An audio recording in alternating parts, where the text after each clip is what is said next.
जी नमस्ते नमस्कार प्रणाम। हम आपका छोटा भाई राइटर सतीश भाई। तो भैया आप हमारे चैनल में नए हैं तो सबसे पहले हमारे चैनल को सब्सक्राइब कर लें और साथ में बेल आइकन बटन दबा दें ताकि जो भी नोटिफिकेशन अपलोड करूँ तो आप तक पहुंच जाए।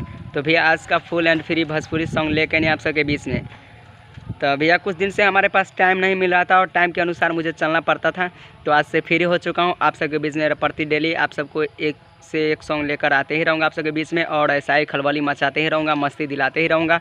तो भैया चलिए जो मैटर लेकर आए हूँ सुनाते हैं। अगर अच्छा लगा तो ज़रूर लाइक कीजिएगा और कमेंट करके बताइएगा कि मैटर कैसा है। तो चलिए मैटर सुनाते हैं, तब तक के लिए बाय।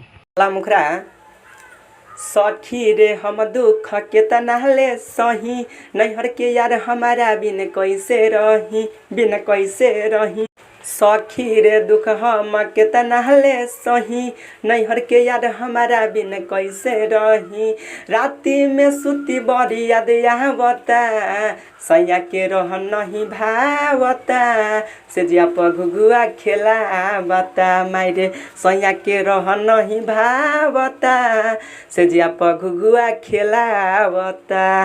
पहला अंतरा है देहिले खाना तो करेला डरामा, ओकरा से मन ना भरे बाबे छोटा खामा।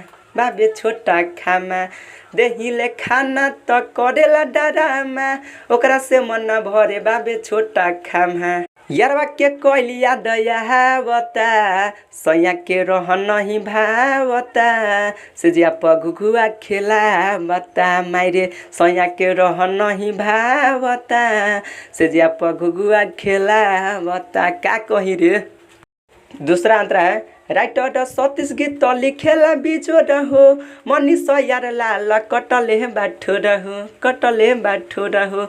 राइटर सतीश गीत लिखेला बीजो रहो, मनीष यार लाल कटले बाठो रहो। सैया लक्ष्मी न कमर में बा महलता, सैया के रह नहीं भावता मायरे, से जिया पघुआ खेलावता मायरे, सैया के रह नहीं भावता, से जिया पघुआ खेलावता।